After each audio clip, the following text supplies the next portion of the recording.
Hi everybody, I'm Bree the Plant Lady, checking in with a weekly garden tour. As you can see, everything is looking great, and the reason behind that is because we have been getting daily thunderstorms. Yes, we are back in our typical North Carolina weather cycle where rain is abundant, the air is thick, and the plants are growing strong.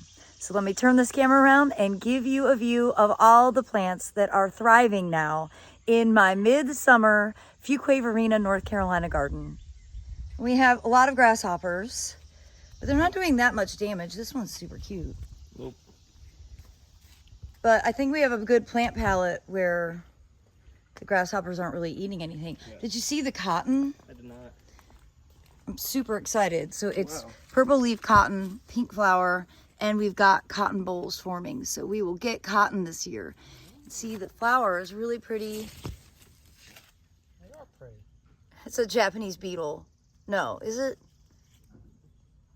Something pollinating it. Even Japanese beetles do have a purpose.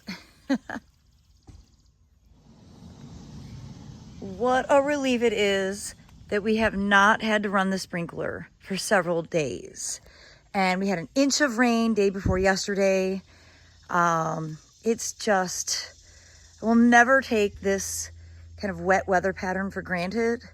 And having that drought in May and June and early July just reminds me of how important rain is. Everything's looking great. I love this combination with the Wicked Witch Coleus and the Senorita Blanca Cleome, both of which are from Proven Winners. The hibiscus, acetylatus are really starting to fill in, and self-sown castor beans are really starting to get some nice size.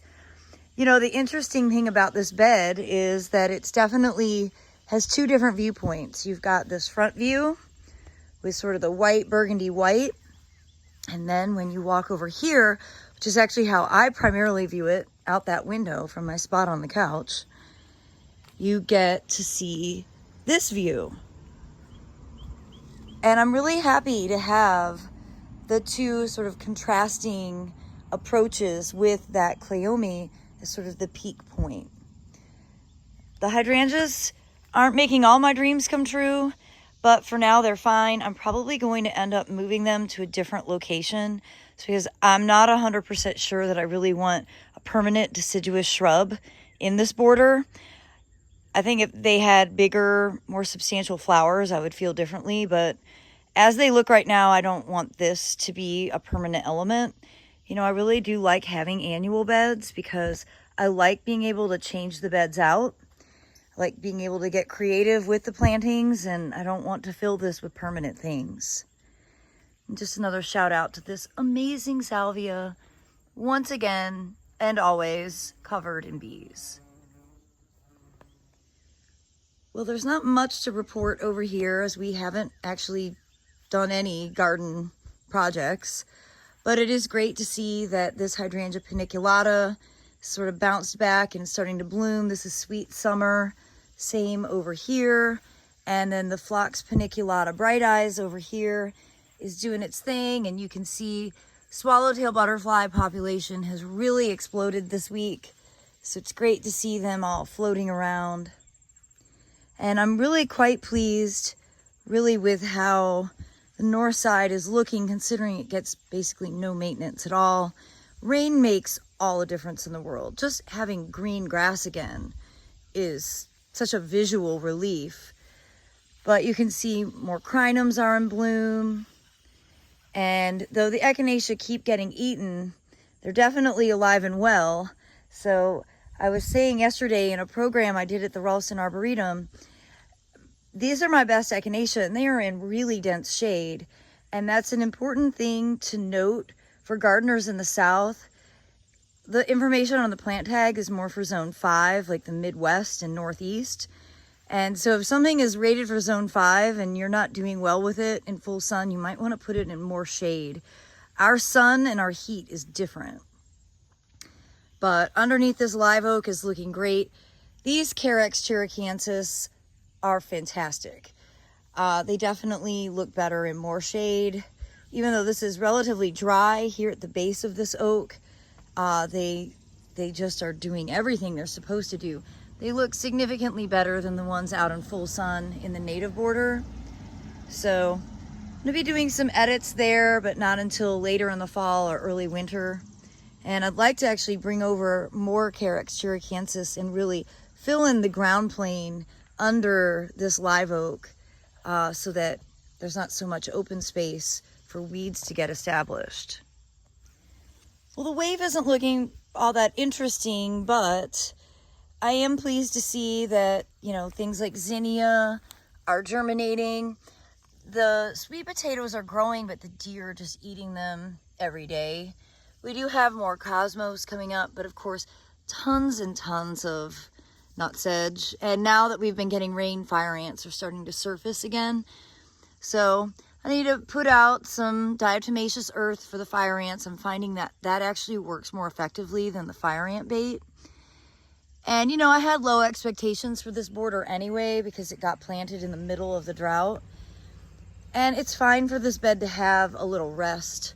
You know, we plant this densely every single season, and realistically probably need to add more nutrients and do a little bit of rehabbing in this bed for future success.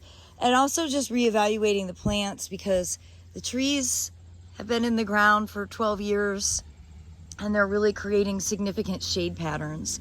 So it's no longer a full sun bed anymore, and I keep planting full sun things in it, and they're not going to perform. But it's great to see all the cosmos that we did seed are germinating, and even with the lack of sun, maybe we'll get some blooms by fall. And it is really funny, last year I planted this out with huge Colocasia Thailand Giant, and here's one that's come back. I didn't plant any this year, but they sometimes will perennialize, but they don't come back with the same vigor. So, but it is cool that at least one did make it through the winter. Well, out here in the roadside bed, obviously I haven't done any weeding or pruning either. But again, Carex cherokeensis doing really well under live oaks, and really pleased to see this phlox here has bounced back, and you know, it really is favored by the swallowtail butterflies. So nice to see some butterflies coming on. And I was saying yesterday in my program, I put Pycnanthemum mudicum out here in this shady border. Though it definitely did suffer in the drought, it's not dead. And the goal is for it just to spread in, fill in the gaps, prevent weeds, and eliminate my need for mulching. And it's doing that, but it's definitely a bit behind this year just because, well, the drought really made a big impact on how the plants perform. Well, I'm pleased to see that these dwarf crepe myrtles are starting to bloom and that they didn't die from the drought. And though this border could use some love, we'll probably get to this maybe next week or the week after. Still have a few trips ahead, so I'm not getting into any major gardening projects. But I do hope you'll tune in tomorrow for part 2 of my weekly garden tour featuring the back gardens. As always, thanks so much for watching, everybody, and happy gardening.